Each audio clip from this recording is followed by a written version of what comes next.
الحمد لله نحمده ونستعينه ونستغفره ونؤمن به ونتوكل عليه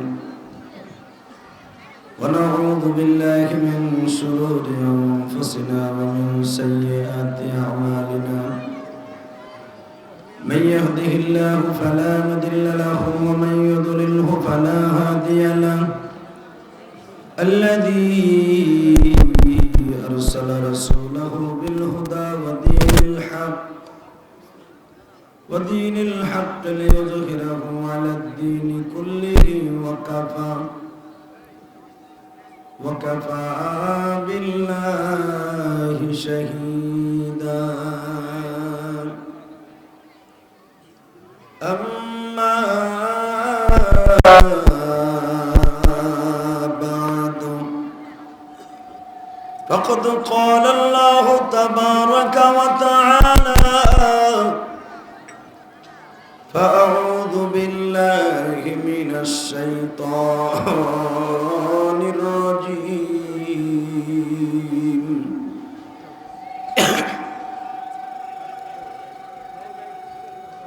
بسم الله الرحمن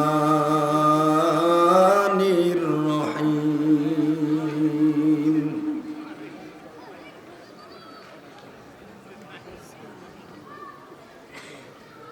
إذ أوى الفتية إلى الكهف فقالوا ربنا آتنا من لدنك رحمة وهيئ لنا من أمرنا رشدا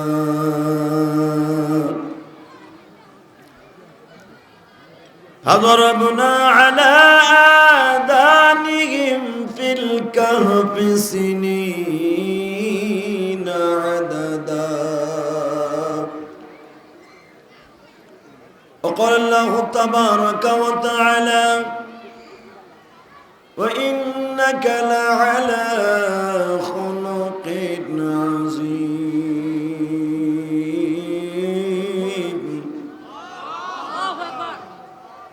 لقد كان لكم في رسول الله أسوة حسنة إن الله وملائكته يصلون على النبي يا أيها الذين آمنوا صلوا عليه وسلموا تسليما اللهم صل على محمد وعلى آل محمد كما صليت على إبراهيم وعلى آل إبراهيم إنك حميد مجيد ভিতর আওয়াজ বাড়াস না গাই নামাজ পড়লে কে খুশি হয় এত সময় নেতারা বক্তব্য দিছে সাউন্ড ফাটাইছে মাইরের ডরে হ্যাঁ গোসাইতে আমি করা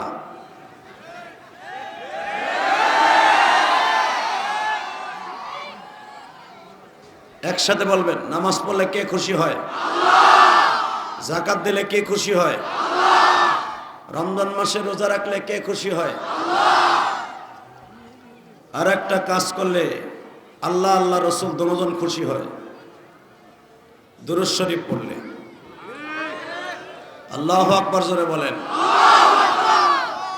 ভাইরা আমার দুরূদ শরীফ পড়লে আল্লাহ আল্লাহ রসুল দুজন খুশি হয় কারো জবান যেন বন্ধ না থাকে কবরে চিন্তা করে কবরটাকে আলোকময় করার জন্য দুরূদটা খুব প্রেম লাগায় পড়বেন আর পৃথিবীতে যত কোয়ালিটির দুরূদ আছে সবচেয়ে দামি দুরূদ হলো দুরূদ ইব্রাহিম অতএব সুন্দর করে দুরূদটা সবাই পড়বেন আল্লাহুম্মা সাল্লি আলা মুহাম্মাদ ওয়া আলা আলি মুহাম্মাদ আওয়াজ ক্লিয়ার কর আমার দিকে মাইক ঘুরা اللهم بارك على محمد وعلى آل محمد كما باركت على إبراهيم وعلى آل إبراهيم إنك حميد مجيد হাদিস শরিয়াতুল্লাহ হাফিজ একাডেমি ও এতিমখানা কর্তৃক আয়োজিত 2 দিনব্যাপী ইসলামী মহাসম্মেলনের সম্মানিত সভাপতি, আজকের মাহফিলের প্রধান অতিথি, সভাপতি হলেন জনাব আলহাজ আবু তাহের সর্দার, বিশিষ্ট শিল্পপতি ও চেয়ারম্যান, শিলারপুর নাকি বিলাসপুর ইউনিয়ন পরিষদ। আজকের মাহফিলের প্রধান অতিথি এই শরীয়তপুর জাজিরার এবং শরীয়তপুরের 1 আসনের মাননীয় সংসদ সদস্য। এই ভলেন্টিয়ার বাইরে আওয়াজগুলো বন্ধ করতে হবে, এই আওয়াজগুলো বন্ধ করতে হবে, এই বাচ্চাগুলো আবার বন্ধ করতে হবে। কি হলো, কোনো মানুষ নাই? কি মাদ্রাসার হুজুররাও নাই কি? 14 জন হুজুর বলে সব জামার মতো স্টেজে বয়া করে রাখেন। এখন দৌড়েছে, দেখো তাহলে অবস্থা। এত সময় নেতারা বক্তব্য দিচ্ছে, কি চিল্লেন গুলো চিল্লাইছে, কথা বলে না কেন? এই সমস্ত মানুষের দাম নাই? তাদের একটা মিনিটের দাম অনেক। এই মোবারক সাহেবের, কারণ আমিও পদ্মার এই পারের ছেলে, আমি জানি, পাম দিলাম আর কি। আজকের মাহফিলের সম্মানিত প্রধান অতিথি এই শরীয়তপুর 1 আসনের মাননীয় সংসদ সদস্য জনাব ইকবাল হোসেন অপু ভাই, যার জুড়ি বর্তমানে যুবকদের কাছে আর কারো নাই। তিনি ব্যস্ততার কারণে আসতে পারে নাই। দোয়া করি আল্লাহ তাকে সুস্থ রাখো। সে তার বন্ধুর অসুস্থতা দেখতে গেছে, আল্লাহ তাকে সুস্থ রেখো। কারণ আমি যদি একজন অসুস্থ মানুষকে শুশ্রূষা করি, আল্লাহ আমাকে দেখে রাখবেন। এই হাদিস জানেন? বিশ্বনবীর হাদিস হলো, একজন অসুস্থ মানুষের পাশে বসে তার মাথায় হাত দেয়, এটা সুন্নাতে রাসূল। আপনি একজনকে দেখতে যাবেন, 1000 জন আপনাকে দেখতে আসবে। অতএব সে ব্যস্ততার কারণে আসতে পারে নাই, কিন্তু তার বিভিন্ন নেতাদের বক্তব্যের দ্বারা আমি বুঝতে পারলাম যে অবশ্যই সে ব্যস্ততার কারণে আসতে পারে নাই। আল্লাহ তুমি তাকে কবুল করে নাও, বারবার মাননীয় সংসদ সদস্য বানাও। আজকের মাহফিলের বিশেষ অতিথি এই জাজিরা শরীয়তপুর উপজেলা পরিষদের সম্মানিত চেয়ারম্যান, অত্যন্ত দানবীর এবং ভালো লোক, যার বক্তব্যের মাঝে আমি দেখলাম ইসলামী চেতনা একটা হলো আছে। ওনার মতো লোক ওনার চেয়ারে বসে ভারতের বিরুদ্ধে এরকম বক্তব্য দেয়া,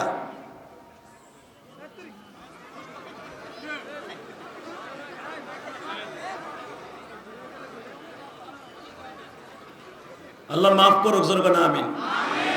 তোরে আল্লাহ একদিক দেখতে দিছে, আর একদিক দেয় না, তুই দেখবি কি? দোয়া করি আল্লাহ তোর হেদায়েত নসিব করুক। এখানে আমি না এসে যদি শাহ আলম সরকার আইতো, পিডানির সোডে, আল্লাহ হেফাজত করুক, জোর করে আমিন, আরো জোর করে আমিন। আজকের মাহফিলের যিনি আমাদের এত সময় বক্তব্য দিয়েছেন, আমি দোয়া করি তার দীর্ঘ হায়াত লম্বা করুক আল্লাহ। কান্দার বক্তব্যের মাঝে আসলে মনটা খারাপ হয়ে গেছে। 1 ঘন্টা গেছে গান বয়ে দিছি। আমার এই 20 বছর ওয়াজের জিন্দিগিতে 1 ঘন্টা বসে থাকা লোক আমি না, আমি নামিয়ে চলে গেছি। কিন্তু এই শরীয়তের লেখাটা আস্তে খামোশ।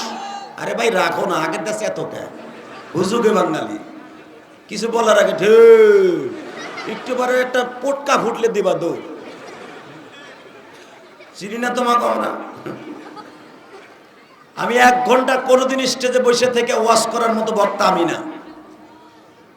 শুধু আমি দেখতেছিলাম কোন বক্তার মুখ দিয়ে কি বাইর হয়। একটা বক্তার কথায় আমার সব রাগ পানি হয়ে গেছে, সেটা হলো এই উপজেলা চেয়ারম্যানের কথায়। যেই সময় ভারতের বিরুদ্ধে কথা বলার মতো কোনো চান্দু বাংলাদেশে নাই, আমরা হুজুররা ছাড়া, ওনার মতো নেতা, ওনার মুখ দিয়ে মাহমুদ গাজনবীর মতো একটা সত্য কথা বের হয়েছে। তবে আমি ওই কথার সাথে অ্যাড করতে চাই ওয়াজের শুরুতে, ওনার কথা বাস্তব হবে। কারণ এই দেশ মাহমুদ গাজনবী 17 বার জয়লাভ করেছে। এই দেশ মহিনুদ্দিন চিশতি বহুবার জয়লাভ করেছে, কথা ঠিক না বে ঠিক? এই দেশ জয় হবে, মুসলমানের হাতে যাবে। আর মুসলমানকে নিয়ে যারাই খেলছে ওরাই মরছে। আস্তে কথা বললে আস্তে কথা বলবেন, লুলয়ে মরবেন। হক কথা বলতে যে পৃথিবীর কাউরে ডরাবেন না। হায়াতে জিন্দিগি আইজ আছে কাইল নাই, কথা ঠিক না বেঠিক? আমাদের সমাজে যেদিকে টাকা আছে সেদিকে ঝুঁকে পড়ি, যেদিকে ক্ষমতা আছে সেদিকে আমরা চলে যাই। আসলে সর্বময় ক্ষমতার মালিক যে আছেন তারে ভুলে যাই। কথা বলেন না কেন? অতএব এই মাহফিলে আসতে পেরে আপনারা খুশি না বেজার? আরো জোরে বলেন আল্লাহর প্রশংসা। বলেন তো দেখি আলহামদুলিল্লাহ। আলোচনা বেশি সময় করব না, অল্প সময়ের ভিতরে বিদায় নিব। বিদায়ের আগে শুধু একটা কথা বলতে চাই, সব কাজের শুরুতে কার নাম নেবেন? খানা খাওয়ার সময়, পানি খাওয়ার সময়, সুদ খাওয়ার সময়। কন্যাকা বাবের বেটার মতো সুদ খাওয়ার সময় কার নামটা শুরু করবেন? সুদ খান না? এটা সরাইতে হবে। এটা এখন আর দরকার নাই, এটা সরান। তো আমি সবাইকে ধন্যবাদ জানাচ্ছি যে এত রাত পর্যন্ত, রাত এখন 11টা বাজে, 11টা পর্যন্ত আপনারা ধৈর্য সহকারে বসে আছেন। আলহামদুলিল্লাহ বলেন। আসলে আমি ভাবছিলাম যখন আমাদের মাননীয় এই দামি দামি মানুষগুলো বক্তব্য দিচ্ছিলেন, কিছু কিছু মানুষের মধ্যে একটু উষ্ণ উষ্ণ ভাব হয়েছিল। কেউ চলে যাবেন যাবেন ভাব। আবার মনে মনে ভাবলাম শরীয়তপুরের মানুষ তো এত অভদ্র না। বয়ে বয়ে দোয়া করতেছিলাম আল্লাহ জানি কেউ না যায়। হিন্দি কিছু কিছু দুইজন উঠছিল, আবার বইছে, মনে হয় দোয়ার খাতিরেই বইছে। আলহামদুলিল্লাহ বলেন। তাহলে সুদ খাওয়ার সময় কি আল্লাহর নাম নেওয়া যাবে?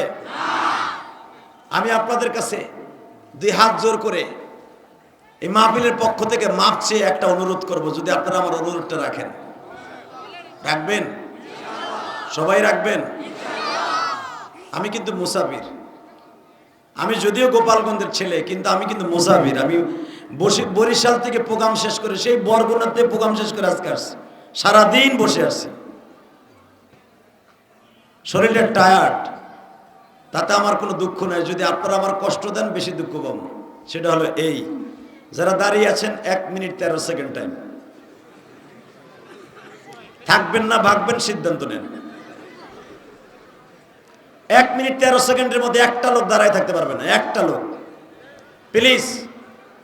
ওই দেখো 2 মগা চাদর গাইতে পিছনে ব্যাক করছে, অচিন্ত করছে, খেসুরিও নাই, রাইতও বেশি হয়ে গেছে, তাই লাভ নাই, জায়গা যাইস না ভাই, যাইস না। যেই গাড়ি যে রাস্তা দিয়ে যাবে ওই গাড়ি দিয়ে রাস্তায় গাড়ি চলে, কিন্তু আল্লাহ কবুল করুক। যেরকম আমিন।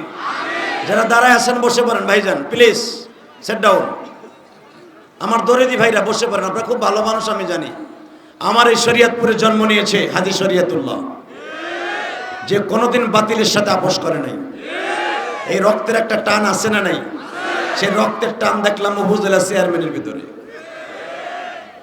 তার ক্ষমতার যতটুকু আছে সেখানে দাঁড়িয়ে যতটা কথা বলেছে, এই কথার বদলা দুনিয়ায় না পাক আখেরাতে পাবে ইনশাআল্লাহ। বলেন না কেন? আরো জোরে বলতে হবে।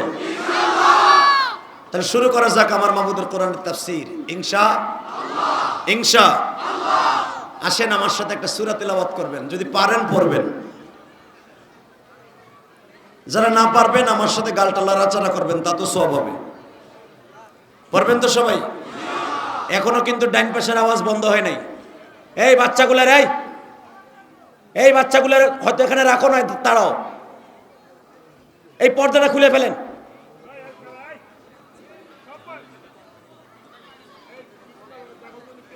এই হুজুরা যাই নাই মনে হয়,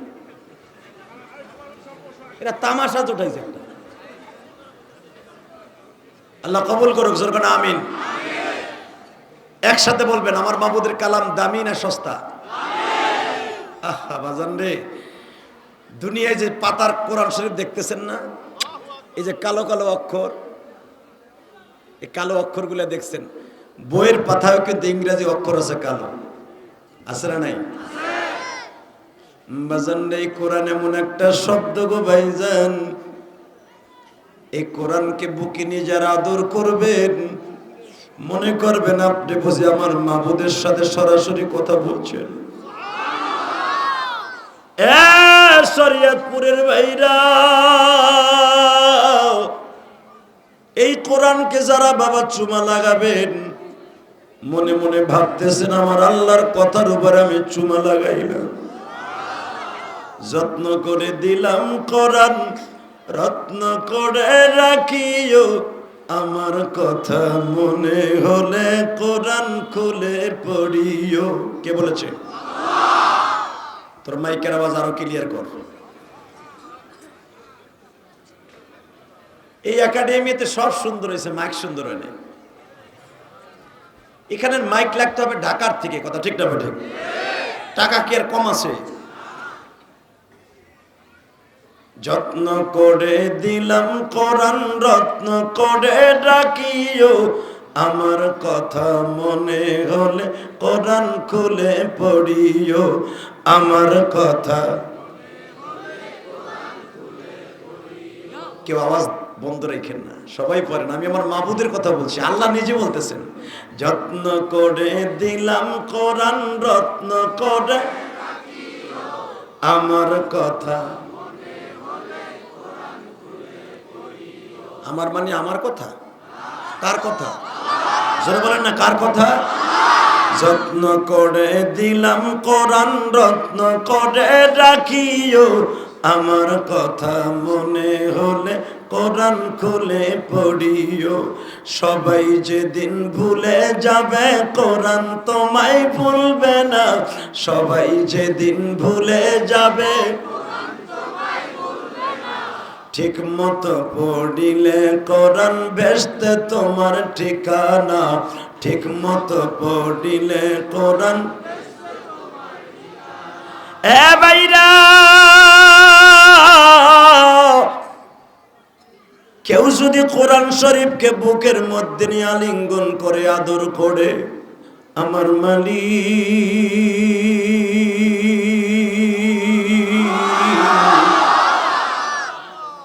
এই কোরআনকে আদর করার কারণে তার মৃত্যু যন্ত্রণা আসান করে দিবে। সবাই যেদিন তোমার ছেড়ে বাজান চারজনে কান্দে করে কবরে রেখে আসবে, আমারও তো জনম দুঃখিনী মা ওই গোপালগঞ্জের মাটির নিচে ঘুমিয়েছে। এই মাহফিলে কত দামি দামি মানুষ আছে বাজার, এই যে উপজেলার চেয়ারম্যান আছে, তার ছেলের কথা বললো, এত কোটি টাকা খরচ করেছি, আমার কলিজার টুকরা জাদু এখনো বেঁচে আছে। যদি এত টাকা খরচ করার পরে বেঁচে না থাকতো, এই চেয়ারম্যানের চোখের পানি মৃত্যুর আগ পর্যন্ত কোনোদিন শুকাইতো না। তাহলে বোঝা গেল সবচেয়ে বড় ডাক্তার কে? এই কোরআনের মালিক আল্লাহ। কোরআনে বলতেছেন সব রোগের ঔষধ হলো আমার কোরআন। কথা বলো না কেন? আমি একটা উপমা দিয়েই ওয়াজ শুরু করব, ওনারই কথা, ওনার কথা দিয়েই ওয়াজ হইব আজকে। মারহাবা বলেন। সরমনের একটা মুরিদ ছিল, জুরাইন বাড়ি। জুরাইন পোস্তগোলা চিনেন না? 4টা রোলিং মিলের মালিক বেচারা, সদরউদ্দিন নাম, চাঁদপুর বাড়ি। মাত্র 300 টাকা লয়ে ঢাকায় আসছিল লঞ্চে। আল্লাহর এই বান্দা, আল্লাহ তাকে 300 কোটি টাকার মালিক বানাইছে। ও যদি কইতাম আপনি হইছেন তাহলে সুবহানাল্লাহ জোর হইতো। 300 টাকা লইয়া লঞ্চে আসলো। আমরাও তো লঞ্চে যাই কি যাই না? এখন তো ব্রিজ দিয়ে যাবে আমাদের প্রধানমন্ত্রীর কারণে। শুকরিয়া আদায় করেন মিয়া, খালি বকাবাজি করেন না। একটা লোকের গুণও আছে, বদনামও আছে, আছে না নাই? জোরে কর না কেন?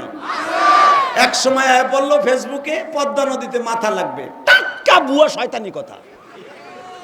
একমাত্র বাংলাদেশে যদি কেউ শেল্টার দিয়ে থাকে, কাউন্টার দিয়ে থাকে বক্তৃতায়, এই মিডিয়ার জগতে যে পদ্মায় মাথা লাগছে কেউ প্রমাণ করতে পারলে আমি চ্যালেঞ্জ করছি, সে একমাত্র আমি বক্তা, আর কেউ না। তোমরা ইউটিউবে দেখেছো, এটা গুজব। কথা বলো না কেন?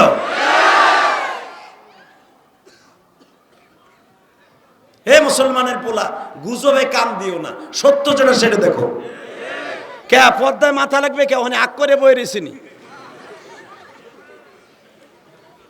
যত শয়তানি বাটপারি সিটারি কথা, ফরমালিন যুক্ত মিথ্যা কথা, এটা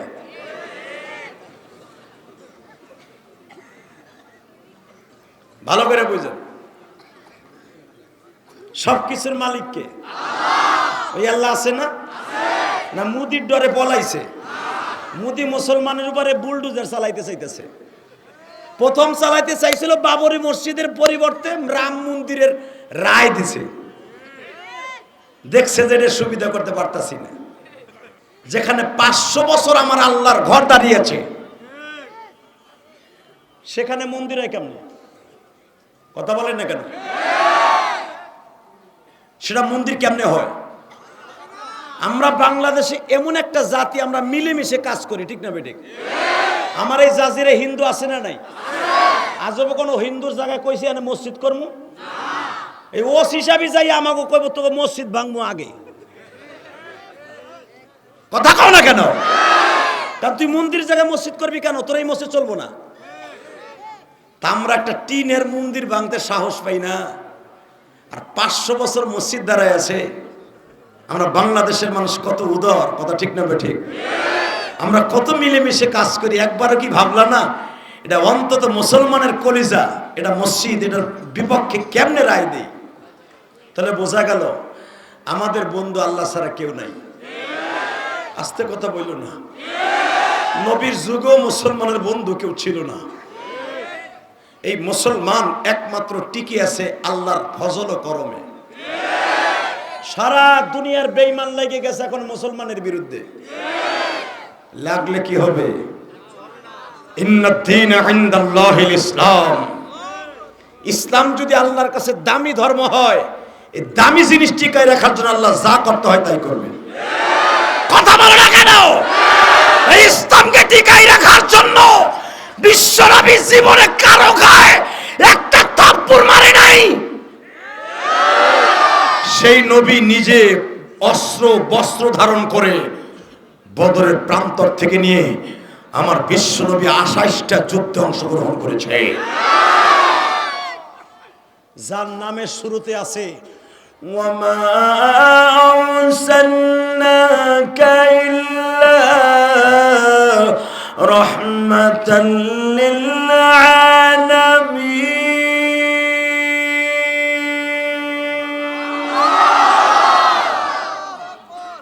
কোরআন তেলাওয়াত শুনে যদি কেউ আল্লাহু আকবার আসতে বলে, তার ইমানের দুর্বলতা আছে। একসাথে বলতে হবে ওয়ামা আরসালনাকা ইল্লা রাহমাতাল লিল আলামিন।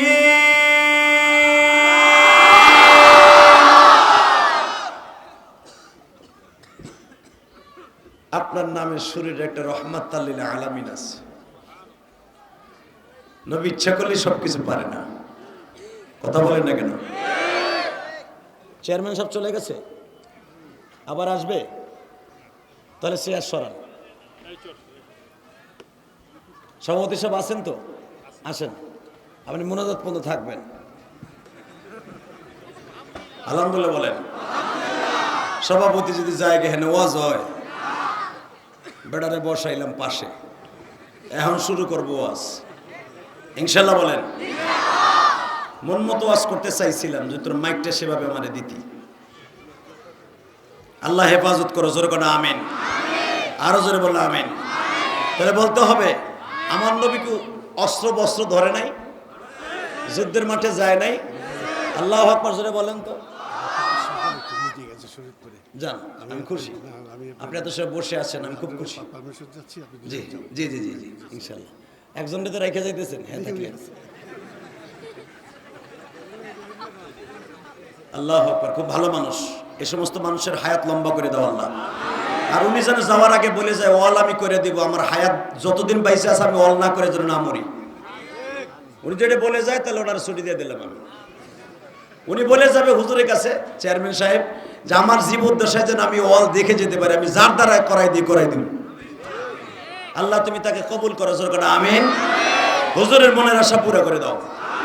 এই মেয়ে তোমরা চিনবা না, এই হাজী শরিয়াতুল্লাহ একাডেমির যে প্রিন্সিপাল প্রতিষ্ঠাতা, উনি নিজে দেখেন আরেকজনকে বলে দিছে, ওনারা কয়েকজনে মিলে এটা করেছে। আমি বুঝতে পেরেছি আমার লাইফে কোনোদিন এখানে আমি আসি নাই, এবং আমার এই প্রোগ্রামটা যখন নেয় তখন আমি জানিও না, আমি ছিলাম বাহিরে, বাংলাদেশের বাইরে ছিলাম। তা আমি শোনার পর আমার পিএসের কাছে শুনলাম যে আমি হাজী শরিয়াতুল্লাহ একাডেমি প্রোগ্রাম নেওয়া হয়েছে, বাংলাদেশে আসার পর শুনলাম, খুশি হয়েছিলাম। কারণ এই জায়গায় অনেক লোক হয়, আমি জানি এখানে বড় বড় বক্তারা আসছে, খালি আমি আসি নাই, আমি একটু আজকে আসি, আপনাকে দোয়া নেওয়ার জন্য আসলাম। আসার পরে মনে সব আশা মিটে গেছে। এদের এত সুন্দর ব্যবহার আমি দেখি এতই খুশি, আমি এত খুশি হয়েছি আমি আপনাদের বুঝাইতে পারবো না। আলহামদুলিল্লাহ বলেন, আরো জোরে বলেন। তবে বেশি খুশি হব যদি আপনারা শেষ পর্যন্ত বসে থাকেন, ইনশা। যারা দাঁড়ায় আছেন থাকবেন না আমি জানি, তারপর কিছু সময় থাকেন।